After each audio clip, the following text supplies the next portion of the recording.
Hello नमस्कार and welcome everybody. Welcome to Avalokan IAS. My name is Sudarshan Mishra और आज हम पार्लियामेंट के बारे में आगे पढ़ेंगे। लास्ट लेक्चर में हमने कंपोजिशन देखा था और आज इसके आगे बढ़ते हैं। ठीक है, पार्लियामेंट थोड़ा बड़ा चैप्टर है और आज एक और चीज बता दे रहा हूँ मैं कि आज तो कोई पीवाईक्यू नहीं बताऊंगा मैं, क्योंकि मैंने इस टॉपिक को दो पार्ट्स में डिवाइड किया है। जब दूसरा पार्ट खत्म हो जाएगा तब एक साथ इससे रिलेटेड जितने भी पीवाईक्यूज आए हुए हैं सब एक साथ देख लेंगे। और इसके अलावा अगर आपको पीवाईक्यूज और भी देखने हैं तो हमारी एक और सीरीज चल रही है, उसमें भी आप जाके देख सकते हो। उसमें पिछले 10 साल का पीवाईक्यू और उससे पुराना भी कवर हो रहा है और काफी बढ़िया तरीके से कवर हो रहा है, उसको आप देख सकते हो, उसका फायदा उठा सकते हो। ठीक है, तो मूव करते हैं पार्लियामेंट में आगे। तो आज जो टॉपिक हम पढ़ेंगे उससे पहले ड्यूरेशन क्या है दोनों हाउसेस का। ठीक है, सबसे पहले राज्यसभा को देखते हैं। राज्यसभा जो है जो पहली बार 1952 में बनी थी, ये एक ऐसी असेंबली है जो कभी खत्म नहीं होती है। खत्म क्यों नहीं होती है? क्योंकि ये डिसॉल्व नहीं किया जा सकता इसको। ये हर 2 साल बाद इसके 1/3 मेंबर रिटायर हो जाते हैं और 2/3 हमेशा ही रहते हैं। ठीक है, जैसे 1/3 2 साल बाद एक रिटायर, 2 साल बाद एक लॉट 1/3 का रिटायर हुआ, फिर अगले 2 साल बाद फिर 1/3 एक लॉट का रिटायर हुआ, फिर उसके अगले 2 साल बाद 1/3 रिटायर हुआ। और लेकिन 2/3 हर बार रह रहे हैं, सिर्फ 1/3 ही रिटायर हो रहे हैं, तो इसलिए ये कंटिन्यूइंग बॉडी कहा जाता है इसको। ठीक है, या परमानेंट बॉडी भी कहा जाता है। तो ये हमेशा कंटिन्यू रहती है, इसीलिए ये एक परमानेंट बॉडी है। ठीक। और इसके जो इलेक्शंस होते हैं, जो फ्रेश इलेक्शंस होते हैं, जो सीट जो 1/3 रिटायर होते हैं, वो जो फ्रेश इलेक्शंस होते हैं उनके उन सीट्स के लिए, उसे वो प्रेसिडेंशियल नॉमिनेशन के थ्रू या हर हर तीसरे साल के शुरुआत में उसको फिल कर दिया जाता है। ठीक। और रिटायर होने वाले मेंबर्स जो होते हैं वो दोबारा इलेक्शन या नॉमिनेशन के लिए एलिजिबल होते हैं। और ये प्रोसेस वो कितनी बार भी रिपीट हो सकती है, मतलब ऐसा नहीं है कि आपने 2 बार सीट पा ली या फिर 2 बार आप मेंबर बन चुके हो राज्यसभा के, तीसरी बार नहीं बन सकते, या 3 बार बन चुके हो तो चौथी बार नहीं बन सकते, तो ऐसा कुछ नहीं है।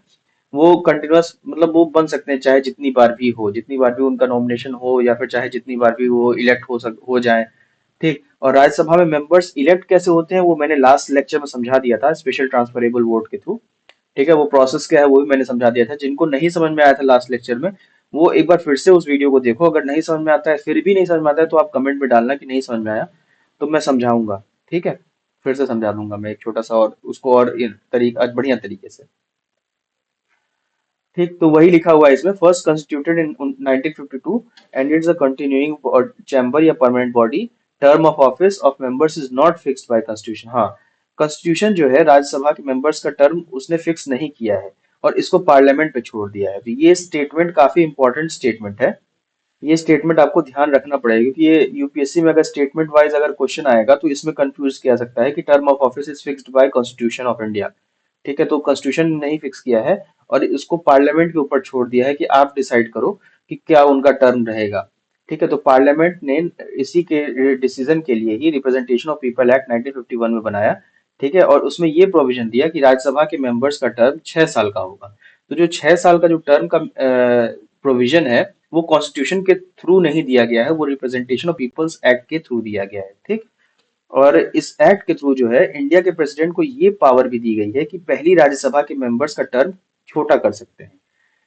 जैसे पहली बैच में और जैसे पहली बैच में जो राज्यसभा के मेंबर्स का टर्म था, उसको चाहे तो प्रेसिडेंट 5 साल कर सकते थे, चाहे तो 6 साल, चाहे तो 7 साल, या फिर चाहे तो 4 साल, या चाहे तो 3 साल। ठीक है, लेकिन हुआ क्या था पहली राज्यसभा में पहले बैच में लॉटरी के थ्रू ये डिसाइड किया गया था कि कौन रिटायर होगा। साथ ही प्रेसिडेंट को ये अथॉरिटी भी दी गई रिप्रेजेंटेशन ऑफ पीपल्स एक्ट में 1951 में कि राज्यसभा के मेंबर्स को रिटायरमेंट का ऑर्डर तैयार कर सके। ठीक है, राज्यसभा मेंबर्स को रिटायर कर सके, ये अथॉरिटी भी प्रेसिडेंट के पास है। प्रेसिडेंट के अलावा भी लोगों के पास है, लेकिन प्रेसिडेंट के पास भी है। ठीक। अब उसके बाद फिर लोकसभा के पास आते हैं। तो जो कि राज्यसभा का अपोजिट लोकसभा एक कॉन्टिन्यूइंग चैम्बर है। ठीक है, इसका नॉर्मल टर्म 5 साल का होता है और जनरल इलेक्शंस के बाद पहली मीटिंग से शुरू होकर 5 साल पूरे होने तक ये और कंटिन्यू रहता है। उससे पहले भी डिसॉल्व किया जा सकता है, लेकिन उससे पहले डिसॉल्व करने के लिए की पावर प्रेसिडेंट के पास होती है। ठीक, वो लोकसभा को 5 साल से पहले भी डिसॉल्व कर सकते हैं। और एक और चीज, इस डिसीजन को कोर्ट में चैलेंज भी नहीं किया जा सकता। मतलब ये सब्जेक्ट ऑफ जुडिशियल रिव्यू नहीं है। Dissolving of parliament before 5 years, वो 5 साल से पहले डिसॉल्व करना पार्लियामेंट का, ये जुडिशियल रिव्यू के अंतर्गत नहीं आता है। ऐसा क्यों? क्योंकि प्रेसिडेंट जो है first citizen of the country है। ठीक है, वो सबसे हाईएस्ट अथॉरिटी है इस कंट्री का। ठीक, भले नॉमिनल अथॉरिटी हो पर सबसे हाईएस्ट वही है। तो अगर उसका बनाया हुआ ही वो उसने डिसॉल्व किया, फिर बाद में सुप्रीम उससे नीचे वाली बॉडी यानी सुप्रीम कोर्ट वो कह दे कि नहीं नहीं ये प्रेसिडेंट ने गलत डिसीजन ले लिया था, तो फिर ये बात प्रेसिडेंट के प्रेस्टीज के लिए भी सही नहीं है। तो इसलिए प्रेसिडेंट के इस डिसीजन को कि लोकसभा को 5 साल से पहले क्यों डिसॉल्व कर दिया, ये डिसीजन कोर्ट में चैलेंज नहीं होता है। ठीक है, और साथ ही एक और चीज, नेशनल इमरजेंसी के टाइम पर लोकसभा का टर्म एक्सटेंड भी किया सकता है पार्लियामेंट के लॉ के थ्रू 1 साल के लिए, लेकिन ये एक्सटेंशन इमरजेंसी खत्म होने के 6 महीने से ज्यादा नहीं हो सकती। यानी अगर पार्लियामेंट अगर लॉ बना करके एक बार के लिए 1 साल में वो एक्सटेंड कर सकता है, और ऐसे कई बार ये कर सकता है। जैसे मतलब इमरजेंसी चल रही है 1 साल के लिए, टेन्योर पार्लियामेंट खत्म हो गया सर, मान लो 4.5 साल में 4.5 साल में इमरजेंसी लगा दी। ठीक, और 6 महीने बाद टेन्योर खत्म होना है, तो पार्लियामेंट ने उसी समय लॉ निकाल दिया कि नहीं इमरजेंसी और चलेगी, तो 1 साल के लिए उसका टेन्योर बढ़ गया। ठीक, फिर जैसे ही वो 1 साल खत्म होगा, तो अगर पार्लियामेंट फिर से लॉ बनाना पड़ेगा, तब जाके उसका टेन्योर 1 साल और चलेगा। मतलब लोकसभा का टेन्योर और चलेगा, पार्लियामेंट नहीं, लोकसभा का टेन्योर और चलेगा। ठीक है, लेकिन अगर इमरजेंसी खत्म हो जाती है, जब जैसे ही इमरजेंसी खत्म होती है, तो उसके बाद ये नहीं कि जैसे अब ये 1 साल का टेन्योर बना लिया, सपोजिंग कि सपोज 2000 नहीं, 1975 का ही टाइम लेते हैं। सपोज 1976 में जब इमरजेंसी चल रही थी और उसको रिवोक होना था 1976 में, सपोजिंग ये हाइपोथेटिकल सिचुएशन है, ऐसा हुआ नहीं था। सपोजिंग उसको 1976 में इमरजेंसी का जो लॉ बनाया लोकसभा ने कि 1976 जनवरी में लॉ बनाया कि ये इमरजेंसी 1 साल और चलेगी। ठीक, लेकिन कंडीशन सुधर गए, सब कुछ बढ़िया फरवरी में ही हो गया। जनवरी में बनाया था कि नहीं 1 साल चलेगा, लेकिन फरवरी में सारे कंडीशंस बढ़िया कर दिए कि सब कुछ बढ़िया हो गया। तो उसके बाद में इमरजेंसी रिवोक कर ली गई। और एक बार इमरजेंसी रिवोक हो गई, इसका मतलब ये नहीं कि वो पार्लियामेंट 1977 के जनवरी तक चलती नहीं, वो 6 महीने बाद फरवरी से छठा महीना जो होगा उसी उससे ज्यादा नहीं चल सकती, उसी छठे महीने के बीच में उसको इलेक्शंस कराने पड़ेंगे। ठीक है, इसका मतलब ये हुआ। ठीक, तो इस स्लाइड में इसी की बात की गई है। नॉट अ कंटिन्यूइंग चैम्बर, यानी कंटिन्यूइंग चैम्बर नहीं है, नॉर्मल टर्म 5 साल का है, लेकिन can be dissolve by president. मतलब कौन डिसॉल्व कर सकता है? प्रेसिडेंट। ये ध्यान रखना, प्रेसिडेंट ही डिसॉल्व कर सकता है लोकसभा को। लिख दे पार्लियामेंट तो नहीं आएगा, तो वो गलत हो जाएगा। Parliament can not dissolve Lok Sabha, president can dissolve. ठीक, the dissolving can not be challenged in court of law, यानी ये जुडिशियल रिव्यू के अंतर्गत नहीं आता है कि ये डिसॉल्व कैसे हुआ, ये कोर्ट में जाके कोई चैलेंज करे तो नहीं। पीरियड कैन बी, यानी ये इमरजेंसी का पीरियड, लोकसभा का पीरियड जो है 1 साल के लिए एक बार में एक्सटेंड किया सकता है, और ये कितनी बार भी एक्सटेंड किया सकता है इमरजेंसी के टाइम में। ठीक, लेकिन इमरजेंसी खत्म होते ही 6 महीने के अंदर इलेक्शंस कराने हैं, 6 महीने से ज्यादा फिर नहीं होगा इसका एक्सटेंशन। फिर नेक्स्ट टॉपिक मूव करते हैं, मेंबरशिप। कि पार्लियामेंट में मेंबरशिप का क्या प्रावधान है। तो कॉन्स्टिट्यूशन ने पार्लियामेंट के मेंबर बनने के लिए कुछ क्वालिफिकेशंस तय किए हैं। ठीक है, इसका क्वालिफिकेशन कौन ले डाउन करता है मेंबरशिप का? Constitution, representation of people's act नहीं, कॉन्स्टिट्यूशन ले। ये सब चीजें आप ध्यान रखोगे कौन क्या कर रहा है, क्योंकि इसी में कंफ्यूजन आप किया जाता है एग्जाम के टाइम में, इसी में बंदा कंफ्यूज होता है। इसको आप मल्टीपल टाइम्स रिवाइज करोगे, आपके दिमाग में आ जाएगा। ठीक, कॉन्स्टिट्यूशन के नाम पर बेवकूफ बनाते हैं यूपीएससी वाले, ये रिप्रेजेंटेशन ऑफ पीपल एक्ट डाल देंगे जो कि कॉन्स्टिट्यूशन कर रहा होगा, और जहाँ रिप्रेजेंटेशन ऑफ पीपल एक्ट कर रहा होगा वहाँ कॉन्स्टिट्यूशन का नाम डाल देंगे। तो ये सब चीजों पे बहुत बनाते हैं और लोग बनते भी हैं, तो इसीलिए ऐसा काम नहीं करना है अपने को। अच्छे से ध्यान से पढ़ के जाना है कॉन्स्टिट्यूशन क्या दे रहा है, प्रोविजन क्या है दे रहा है। ठीक है, और रिप्रेजेंटेशन ऑफ पीपल्स एक्ट क्या दे रहा है प्रोविजन। ये और सारे प्रोविजंस नहीं याद करने, ऐसा नहीं कि पूरा रट्टा मार के जाना है। कुछ कुछ चीजों में जहां जहां मैं स्पेशली फोकस करूंगा वो चीजें आप याद करके जाना, वो सब ज्यादा जरूरी है। ठीक, तो मूव करते हैं। तो कॉन्स्टिट्यूशन जो क्वालिफिकेशन ले डाउन करता है, वो सबसे पहला क्वालिफिकेशन ले डाउन करता है सिटीजनशिप का, कि वो उसका भारतीय सिटीजन होना जरूरी है। अगर सिटीजन ऑफ इंडिया नहीं है वो, तो वो लोकसभा या राज्यसभा के मेंबरशिप के लिए अलाउड नहीं है। फिर दूसरा, उसका ओथ या डिक्लेरेशन लेना जरूरी है इलेक्शन कमीशन के ऑथराइज्ड ऑफिसर के सामने। शपथ पत्र लगाते हैं ना, जब चुनाव होता है, तो जो शपथ पत्र लगाते हैं वही ओथ या डिक्लेरेशन ठीक है, तो उसमें वो प्रॉमिस करते हैं कि भारत के संविधान के प्रति सच्ची विश्वास और लॉयल्टी रखेंगे। ठीक, और देश की सोवरेनिटी और इंटीग्रिटी और अखंडता को अपहोल्ड करेंगे ये। ठीक है, ये एक बार ये करते हैं, फिर जब चुनने के बाद फिर से ओथ डिक्लेरेशन लेते हैं। तो याद रखना, 2 बार। उसके बाद फिर एज लिमिट भी है। एज लिमिट ये है कि राज्यसभा के लिए कम से कम 30 साल की उम्र होनी चाहिए और लोकसभा के लिए 25 साल की।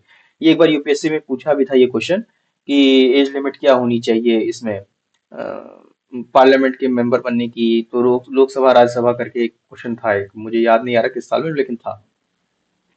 और दूसरा क्वालिफिकेशन जो है, और इसके अलावा भी और क्वालिफिकेशन दिए हैं जो पार्लियामेंट सेट कर सकती है, ऐसा कॉन्स्टिट्यूशन ने कहा है कि इसके अलावा अगर कुछ क्वालिफिकेशन देने हैं तो पार्लियामेंट द्वारा वो क्वालिफिकेशन सेट किए जा सकते हैं।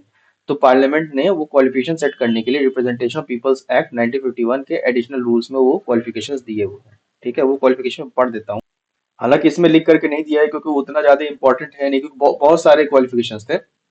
उतना सारे इंपॉर्टेंट है नहीं, जो जरूरी है बस उतना ही है। ठीक है, सबसे पहला ये है कि लोकसभा या राज्यसभा के कैंडिडेट किसी भी पार्लियामेंट्री कॉन्स्टिट्यूशन कॉन्स्टिट्यूएंसी के रजिस्टर्ड होने चाहिए। ऐसा जरूरी नहीं है कि मतलब जहां से इलेक्शन लड़ रहे हैं वहीं रजिस्टर्ड हो। कहीं बाहर से भी रजिस्टर्ड हो सकते हैं, किसी और कॉन्स्टिट्यूशन कॉन्स्टिट्यूएंसी में भी रजिस्टर्ड हो सकते हैं, लेकिन रजिस्टर्ड होने चाहिए। ठीक, पहले राज्यसभा के लिए जो था ये हिसाब प्रोविजन कि कैंडिडेट को उसी स्टेट का वोटर होना जरूरी था। जैसे अगर कोई राज्यसभा की सीट गुजरात से पा रहा है, ठीक है, तो उसको गुजरात में ही कैंडिडेट होना जरूरी है। इलेक्टर वहां पे होना जरूरी है, उसी का पार्लियामेंट्री किसी कॉन्स्टिट्यूएंसी गुजरात की ही में होना जरूरी है। ठीक है, लेकिन 2003 में ये रूल हट गया और 2006 में सुप्रीम कोर्ट ने इसको इस कॉन्स्टिट्यूशनल चेंज को वैलिड भी किया, मतलब ये अपहोल्ड किया इसको, मतलब कोई गलत गलत नहीं माना इसको। ठीक है, तो अब क्या है कि राज्यसभा के लिए कैंडिडेट का बस वोटर होना जरूरी है, जरूरी नहीं कि उसी स्टेट से हो। ये क्वेश्चन भी एक बार यूपीएससी में आ चुका है कि ये करके कि राज्यसभा में चुनने के लिए उसी स्टेट से वोटर होना जरूरी है। तो ऐसा जरूरी नहीं है, ये स्टेटमेंट के फॉर्म में ही है ऐसा। फिर दूसरा जरूरी चीज है कि अगर कोई एससी एसटी सीट से लड़ना चाह रहा है तो उसको एससी एसटी का मेंबर होना चाहिए, किसी भी स्टेट यूनियन टेरिटरी से, जरूरी नहीं उसी स्टेट यूनियन टेरिटरी से, किसी भी स्टेट यूनियन टेरिटरी से वो मेंबर हो सकता है, लेकिन उसको मेंबर होना जरूरी है। विदाउट मेंबर आप रिजर्व सीट्स पे नहीं लड़ सकते। लेकिन एक और चीज है कि अगर एस सी एस टी है वो अनरिजर्व सीट पे लड़ सकता है। ठीक है, उसके बाद फिर ये तो मैंने समझा ही दिया। Requirement of a candidate contesting an election of Rajya Sabha particular state should be elector in that particular state was dispensed with in 2003, upheld by supreme court in 2006। ठीक है, तो ये स्लाइड आपकी कवर हो गई। अब नेक्स्ट स्लाइड में मूव करते हैं डिस्क्वालिफिकेशन, कि हटाने का, उनको डिस्क्वालीफाई करने का, निलंबित करने का क्या नियम है। तो इसके कई सारे ग्राउंड्स हैं। कोई भी, ये कॉन्स्टिट्यूशन के अकॉर्डिंग मैं बता रहा हूँ कुछ ग्राउंड्स, और कुछ grounds representation of people act के थ्रू हैं, कुछ अलग अलग प्रोविजंस दिए हुए हैं उसके थ्रू है। ठीक है, तो डिस्क्वालिफिकेशन के कॉन्स्टिट्यूशन के अकॉर्डिंग जो ग्राउंड है कि वो ऑफिस ऑफ प्रॉफिट नहीं होल्ड करना चाहिए। ठीक है, गवर्नमेंट की कोई भी ऑफिस ऑफ प्रॉफिट होल्ड करता हो तो वो अलाउड नहीं है। तो उस केस में अगर ऑफिस ऑफ प्रॉफिट होल्ड कर रहा है तो डिस्क्वालीफाई हो जाएगा। वो अनसाउंड माइंड का नहीं होना चाहिए, यानी पागल टाइप का नहीं होना चाहिए। पागल नहीं होना चाहिए कि कुछ भी बड़बड़ कर रहा हो या फिर वैसा। पागल होगा तो कैसे ही नियम कानून बनाएगा आपके लिए। ठीक है, इंसॉल्वेंट नहीं होना चाहिए, यानी बैंकरप्ट नहीं होना चाहिए। ठीक, मतलब बिल्कुल ही ठंठन गोपाल या कंगाल ना हो, क्योंकि एकदम कंगाल ठंडन गोपाल होगा तो फिर वो अपना ही खजाना भरने के चक्कर में रहेगा, फिर वो जनता की क्या सेवा करेगा। हालांकि अभी इस पे कुछ कमेंट नहीं कर सकते, आप लोग समझ ही गए होंगे। फॉरेन सिटीजनशिप नहीं होनी चाहिए। फॉरेन कंट्री का सिटीजन या फॉरेन स्टेट के प्रति लॉयल्टी अगर दिखाए तो भी उसको हटा देना चाहिए, हटा देना होगा। ये भी कॉन्स्टिट्यूशन ने कहा है। और फिर अगला एक बताया है कि अगर पार्लियामेंट कोई लॉ बनाए जिसके अंदर डिस्क्वालिफिकेशन का हो तो वो भी वैलिड होगा। ठीक है, ये भी कॉन्स्टिट्यूशन ने कह दिया है। कॉन्स्टिट्यूशन ने पावर दे दिया है पार्लियामेंट को कि आप डिस्क्वालिफिकेशन मेजर्स बना सकते हो। तो रिप्रेजेंटेशन ऑफ पीपल्स एक्ट 1951 के अंतर्गत पार्लियामेंट ने ऐसे लॉज बनाए भी हैं डिस्क्वालिफिकेशन करने के। अच्छा, ऑफिस ऑफ प्रॉफिट जो है, ऑफिस ऑफ प्रॉफिट काफी क्या कहते हैं, ऐसा टर्म है कि जो कॉन्स्टिट्यूशन में डिफाइंड नहीं है। ठीक, और इसको फर्दर, और इसका डेफिनेशन भी जो है वो लीगल इंटरप्रिटेशन पे बेस्ड है। इसका ऐसा कोई खास डेफिनेशन मतलब न सुप्रीम कोर्ट ने दिया है न कॉन्स्टिट्यूशन में डिफाइंड है। हाँ कि कॉन्स्टिट्यूशन में मेंशन्ड है ये दो तीन जगह चार जगह। एक तो आर्टिकल 102 में मेंशन्ड है, फिर आर्टिकल 191 में मेंशन्ड है। ठीक है, तो ऑफिस ऑफ प्रॉफिट पे भी क्वेश्चन आया हुआ है। ऑफिस ऑफ प्रॉफिट काफी इंपॉर्टेंट टर्म है, इसको मैं एक बार मतलब इसका समझा देता हूँ कि ऑफिस ऑफ प्रॉफिट ऐसे पोजीशन को कहा जाता है जो सरकार के अंदर में हो, यानी सेंट्रल या स्टेट गवर्नमेंट के अंदर में हो, या कोई फाइनेंशियल गेन या सैलरी या पर्क आपको दे रहा हो। ठीक है, या गवर्नमेंट का इन्फ्लुएंस या कंट्रोल दे रहा हो आपको किसी और के काम के ऊपर। ठीक है, और ये चौथा ये होता है कि क्या कहते हैं, ये डिस्क्वालिफिकेशन के सॉरी कैसे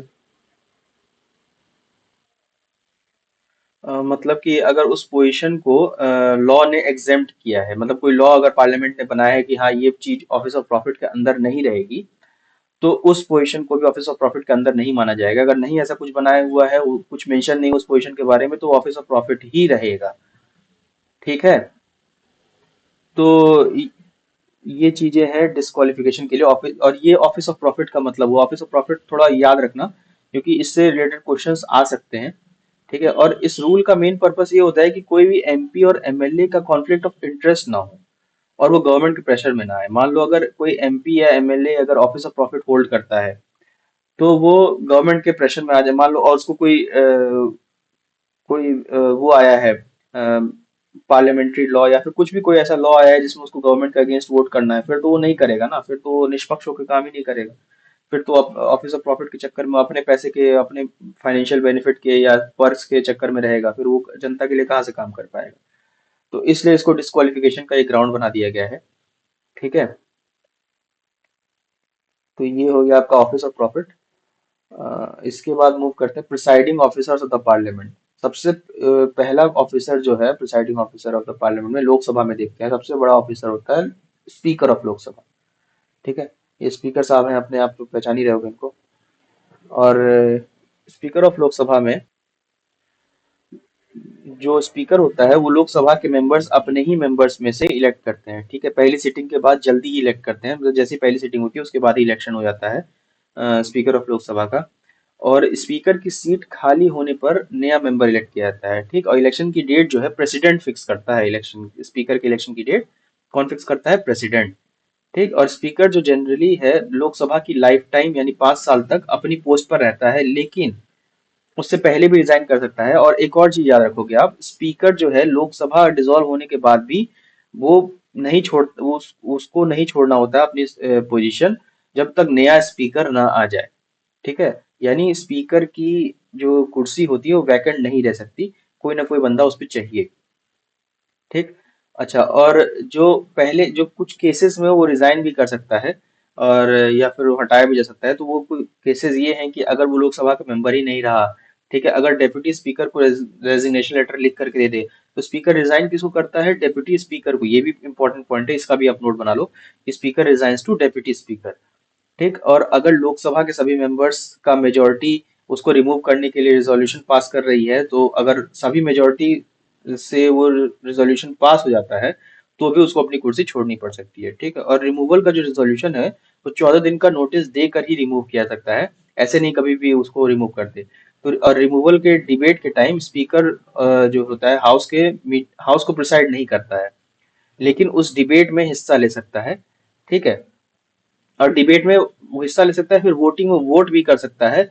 बस जब इक्वलिटी ऑफ वोट हो तो उसका ऐसा नहीं होगा कि जैसे कास्टिंग वोट होता है स्पीकर का, तो कास्टिंग वोट का प्रेफरेंस नहीं मिलता है उस केस में स्पीकर को, क्योंकि उसके ऊपर ही रिमूवल का रिजोल्यूशन चल रहा है, तो वो अपना ही वोट, उसका कैसे कास्टिंग वोट हो जाएगा? फिर तो अपने फेवर में ही देगा ना वो। ठीक, उसके बाद में फिर सैलरीज और अलाउंसेस जो है उतना इंपॉर्टेंट टॉपिक है नहीं, तो मैं उसे छोड़ देता हूँ। बस इतना याद रखो कि इस पे सैलरीज और अलाउंसेस जो है इंडिया जो स्पीकर का है वो कंसोलिडेटेड फंड ऑफ इंडिया से उसको मिलता है। उससे ज्यादा जानने की जरूरत नहीं है कितना पैसा मिलता है, 1,25,000 या 1 लाख या 2.5 लाख या 3 लाख, वो सब जानने की जरूरत नहीं है। आप चाहो तो अपनी स्वेच्छा के लिए पढ़ सकते हो, लेकिन उतना जरूरी है नहीं वो। ठीक है, इसके बाद आते हैं deputy speaker. Deputy speaker currently India में तो है नहीं, तो इसीलिए इनका कोई फोटो अवेलेबल नहीं था। ये 2019 से सीट वैकेंट ही है, उसके बाद तो कोई भरा नहीं है जहाँ तक मुझे जानकारी है। ठीक है, डेप्यूटी स्पीकर ऑफ लोकसभा जो है, वो मेंबर्स के बीच से ही वो भी इलेक्ट होता है। और स्पीकर के इलेक्शन होने के बाद और इसकी इलेक्शन की डेट स्पीकर फिक्स करता है। स्पीकर कौन फिक्स करता है? प्रेसिडेंट। प्रेसिडेंट, और फिर स्पीकर के इलेक्ट हो गया। स्पीकर इलेक्ट होने के बाद फिर डेप्यूटी स्पीकर इलेक्ट होगा। डेप्यूटी स्पीकर कौन फिक्स करता है? स्पीकर फिक्स करता है। ठीक है। और डेप्यूटी स्पीकर भी स्पीकर की तरह ही लोकसभा की लाइफ टाइम तक अपने पोस्ट पर रहता है। लेकिन इसके भी लेकिन तीन कंडीशंस में उससे पहले भी रिजाइन कर सकता है। पहला, लोकसभा की उसकी मेंबरशिप खत्म हो जाए। दूसरा, स्पीकर को रेजिग्नेशन लिख करके दे दे। यानी डेप्यूटी स्पीकर रिजाइन करता है स्पीकर को, और लोकसभा के मेजोरिटी रिजोल्यूशन से रिमूव हो जाए डेप्यूटी स्पीकर। ठीक है। और एक कन्वेंशन चला आ रहा है पहले, जो था कि पहले ये था कि स्पीकर और डेप्यूटी स्पीकर एक ही पार्टी से होते थे, पर फिर ये बाद में एक कन्वेंशन डेवलप हुआ लोकसभा में कि स्पीकर जो है वो मेजोरिटी पार्टी से रहेगा, और डेप्यूटी स्पीकर जो रहेगा वो अपोजिशन पार्टी से रहेगा। ठीक है। अभी फिलहाल तो डेप्यूटी स्पीकर है ही नहीं। ठीक। और इसकी जो रोल्स एंड पावर्स है, स्पीकर की सीट खाली होने पे या स्पीकर के एब्सेंट होने पे ही डेप्यूटी स्पीकर स्पीकर की तरह काम करता है और उसके सारे पावर्स यूज करता है। ठीक। सीट खाली होने पे और एब्सेंट होने पे। ठीक है ना। तो वैकेंसी एंड एब्सेंस, ये दो बड़े टर्म्स हैं, ये भी याद रखना। ठीक। फिर जब जॉइंट सेशन अगर पार्लियामेंट का चल रहा है, लोकसभा और राज्यसभा जिसमें साथ में मिलकर बैठती हैं, तो उस केस में भी अगर स्पीकर एब्सेंट हो तो डेप्यूटी स्पीकर प्रिसाइड करता है। ठीक है। तो डेप्यूटी स्पीकर जो है वो स्पीकर का जूनियर नहीं होता, वो डायरेक्टली हाउस के प्रति अकाउंटेबल है।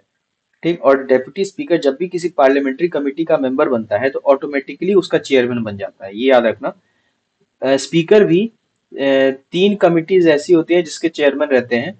तो वो तीन कमिटीज कौन सी हैं, जब हम कमिटीज पढ़ेंगे पार्लियामेंट में तब बताऊंगा मैं। ठीक। और डेप्यूटी स्पीकर जो है वो भी किसी पार्लियामेंट्री कमेटी का अगर मेंबर बनता है तो ऑटोमेटिकली उसका चेयरमैन बन जाता है। अगर उस कमेटी का मेंबर अगर स्पीकर है तब तो नहीं बनेगा, अगर स्पीकर नहीं है तो ऑटोमेटिक वो चेयरमैन बन जाता है। तो आप देख सकते हो कितना इंपॉर्टेंट पोर्टफोलियो है ये डेप्यूटी स्पीकर का। फिर इसके वोटिंग राइट्स के बारे में बात करते हैं कि जब हाउस को प्रिसाइड कर रहा हो तो पहले वो वोट नहीं दे सकता। ठीक है। तो उस केस में उसकी कास्टिंग वोट रहेगी। कास्टिंग वोट क्या होती है? जब इक्वल वोट्स हो जाते हैं तो जो तब वो किसी केस में अगर स्पीकर या डेप्यूटी स्पीकर वोट डालता है, और फिर डिसीजन जिस तरफ डिसीजन मुड़ जाए उसके वोट के देने की तरफ, तो उसे ही कास्टिंग वोट कहते हैं। समझ रहे हो आप? अब जरा थोड़ा डेप्यूटी स्पीकर और स्पीकर के हिस्टोरिकल बैकग्राउंड की थोड़ा मैं समझा देता हूँ कि ये जो पोस्ट ओरिजिनेट हुई थी 1921 में। ठीक है। गवर्नमेंट ऑफ इंडिया एक्ट 1919 के अंडर स्पीकर और डेप्यूटी स्पीकर की सिस्टम शुरू हुई है, और तब इन्हें प्रेसिडेंट और डेप्यूटी प्रेसिडेंट कहा जाता था। ठीक है। फिर 1925 में यानी 1925 में विट्ठल भाई पटेल जो पहले इंडियन और इलेक्टेड स्पीकर बने थे। पहला इंडियन इलेक्टेड स्पीकर कौन था? विट्ठल भाई पटेल, 1925 में। फिर 1935 में गवर्नमेंट ऑफ इंडिया एक्ट ने नॉमेनक्लेचर चेंज करके स्पीकर और डेप्यूटी स्पीकर किया। ठीक है। लेकिन ये 1947 तक इम्प्लीमेंट नहीं हुआ। फिर 1946 से 56 के बीच में जीवी Mavalankar constituent assembly, provisional parliament और लोकसभा के पहले स्पीकर थे। किन किन चीज के? तीन चीजों के। कॉन्स्टिट्यूएंट असेंबली के भी, प्रोविजनल पार्लियामेंट के भी, और लोकसभा के भी। वो पहले स्पीकर थे। ठीक है। उन्होंने 10 साल तक ये पोस्ट संभाली। उसके बाद फर्स्ट डेप्यूटी स्पीकर कौन था? अनंतसय्यनम अय्यंगार। ठीक है। ये पहले डेप्यूटी स्पीकर थे इंडिया के। तो यहाँ पे हमारा ये हिस्टोरिकल कॉन्टेक्स्ट इसका दोनों पोस्ट का खत्म होता है। फिर अगला आता है presiding officers of the parliament में पैनल ऑफ चेयरपर्सन्स। ये भी काफी इंपॉर्टेंट है। इसमें क्या होता है? इसमें स्पीकर जो है लोकसभा के मेंबर से मैक्सिमम 10 लोग को नॉमिनेट करते हैं, और इनमें से कोई भी स्पीकर या डेप्यूटी स्पीकर की नॉन अवेलेबिलिटी में हाउस को प्रिसाइड करता है। एब्सेंस में प्रिसाइड करता है, वैकेंसी में नहीं। ठीक है। याद रखना, एब्सेंस में प्रिसाइड करता है ये पैनल ऑफ चेयरपर्सन। उसमें से भी जो सबसे सीनियर मोस्ट रहेगा पहले वो प्रिसाइड करेगा। मान लो सीनियर मोस्ट वाला पर्सन भी उस दिन एब्सेंट हो गया, फिर दूसरा सेकंड सीनियर मोस्ट, फिर वो भी एब्सेंट हो गया, फिर तीसरा सीनियर मोस्ट, फिर चौथा, तीसरा भी एब्सेंट हो गया तो चौथा, फिर पांचवा, ऐसे करके 10 लोग। ठीक है। अगर किसी के दिमाग में ये आ रहा है कि 10 एब्सेंट हो जाए स्पीकर और डेप्यूटी स्पीकर, तो ऐसा नहीं होता है, ऐसा अभी तक तो नहीं हुआ है। ठीक है, उसके फिर प्रेसिडेंट फिर नॉमिनेट करेगा, हाउस कोई किसी एक को नॉमिनेट कर देता है। ठीक। उसके बाद में फिर स्पीकर प्रोटेम की बात। स्पीकर प्रोटेम जो है, हर नए इलेक्शन के बाद पिछले लोकसभा का स्पीकर नए हाउस की पहली मीटिंग से पहले अपना पोस्ट वैकेट कर देता है। ठीक है, ये तो बताया था, क्योंकि वो जैसे हाउस डिसॉल्व होगा तुरंत वो भी नहीं छोड़ देता है, वो तभी छोड़ता है जब पहली मीटिंग होती है। ठीक है, इस वक्त के लिए प्रेसिडेंट एक स्पीकर प्रोटेम अपॉइंट करते हैं। कौन अपॉइंट करते हैं? प्रेसिडेंट। याद रखना, स्पीकर प्रोटेम प्रेसिडेंट अपॉइंट करता है। ठीक। और स्पीकर कौन करता है? स्पीकर तो इलेक्टेड होता है। ठीक। जो जनरली हाउस का सबसे सीनियर एमपी होता है। स्पीकर प्रोटेम कौन रहेगा? जो सबसे सीनियर एमपी रहेगा। ठीक है। और जो प्रेसिडेंट स्पीकर प्रोटेम को ओथ दिलाते हैं, और फिर स्पीकर प्रोटेम जो है बाकी मेंबर्स को ओथ दिलवाता है। यानी स्पीकर प्रोटेम का काम क्या होता है? वो ओथ दिलवाने का काम होता है कि जितने भी नए मेंबर्स हैं उनको फिर स्पीकर को फिर स्पीकर की इलेक्शन कंडक्ट कराना। ठीक है, तो ये काम होता है स्पीकर प्रोटेम का। और जैसे ही नया स्पीकर इलेक्ट होता है, स्पीकर प्रोटेम का रोल खत्म हो जाता है और वो पोस्ट वहीं डिसॉल्व हो जाती है। तो ये एक टेम्पररी पोजीशन है। ठीक है, जिस जो सिर्फ कुछ दिनों के लिए रहती है, लंबा टाइम नहीं रहता। बस जिस जब तक नया स्पीकर ना आ जाए और पुराना स्पीकर छोड़ के आता है, नया स्पीकर के आने तक उसी बीच तक स्पीकर प्रोटेम की पोजीशन रहती है। उसके बाद स्पीकर प्रोटेम की पोजीशन खत्म हो जाती है। तो आज के लिए लेक्चर इतना ही। आज थोड़ा लंबा हो गया लेक्चर, तो अगले पार्ट में फिर और बाकी का देखेंगे। ठीक है, तब तक आप इसको पढ़ो, रिवाइज करो। लक्ष्मीकांत उठाओ, उसमें से पढ़ो। डाउट्स हो तो कमेंट में डालो, मैं समझाने के लिए रेडी हूँ। ठीक है, तब तक जय हिंद, बाय।